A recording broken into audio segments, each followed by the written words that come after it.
प्राय मनुष्य दूसरे मनुष्य को अपनी तरफ लगाना चाहते हैं, अपने शिष्य या दास बनाना चाहते हैं, अपने संप्रदाय में लाना चाहते हैं, अपने में श्रद्धा करवाना चाहते हैं, अपना पूजन आदर मान सम्मान करवाना चाहते हैं, अपनी बात मनवाना चाहते हैं।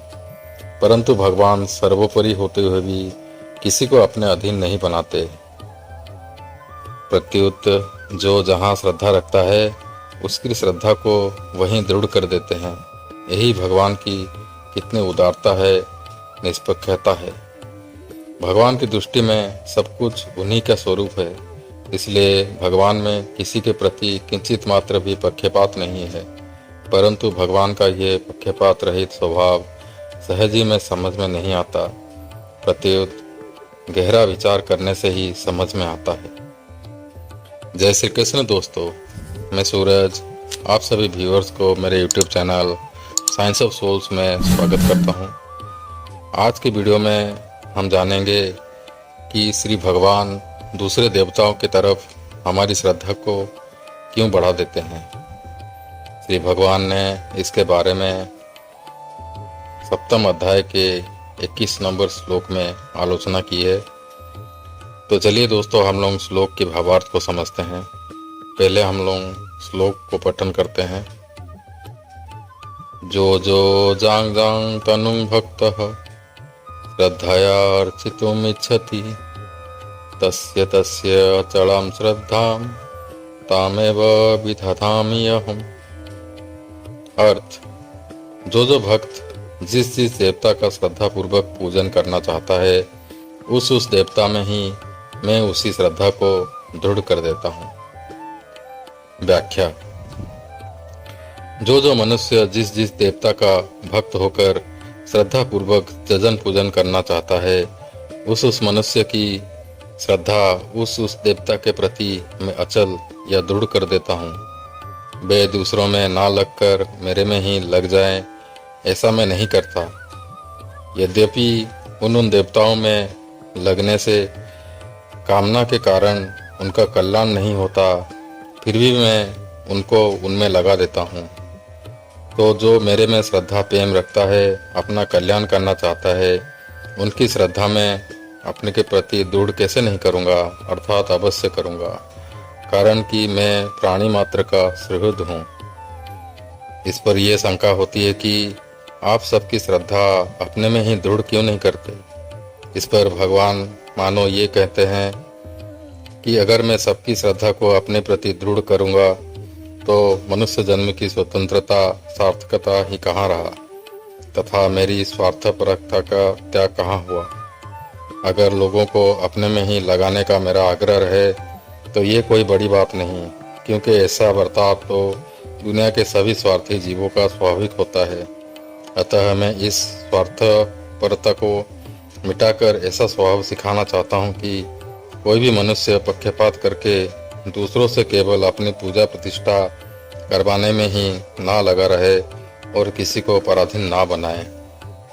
अब दूसरी शंका ये होती है कि आप उनकी श्रद्धा को उन देवताओं के प्रति दृढ़ कर देते हैं, इससे आपकी साधुता तो सिद्ध हो गई, पर उन जीवों को तो आपसे विमुख होने से अहित ही हुआ। इसका समाधान यह है कि अगर मैं उनकी श्रद्धा को दूसरों से हटाकर अपने में लगाने का भाव रखूंगा तो उनकी मेरे में अश्रद्धा हो जाएगी।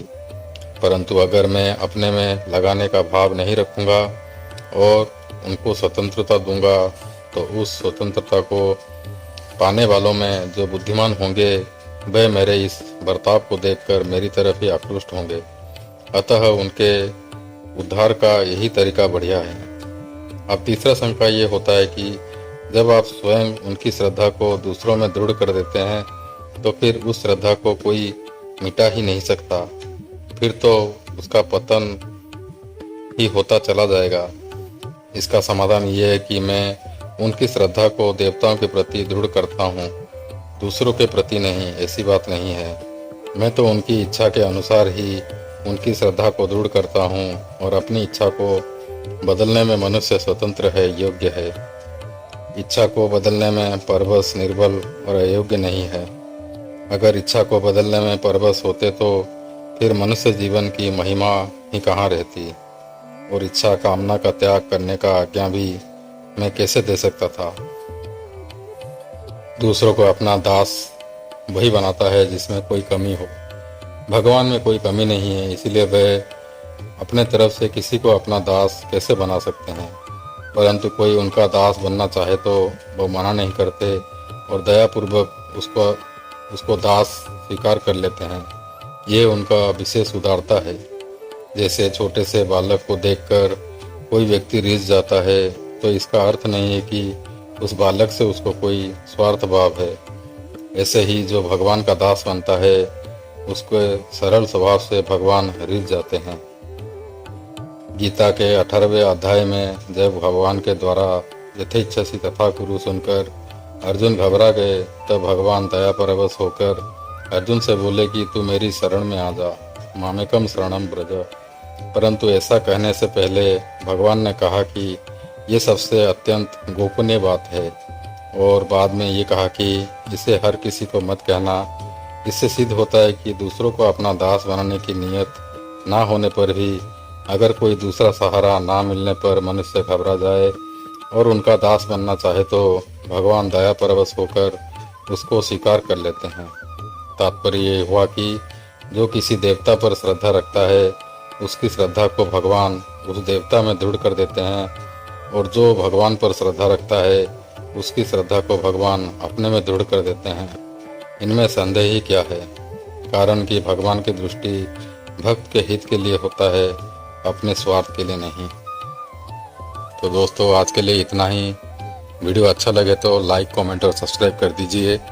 जय श्री कृष्ण।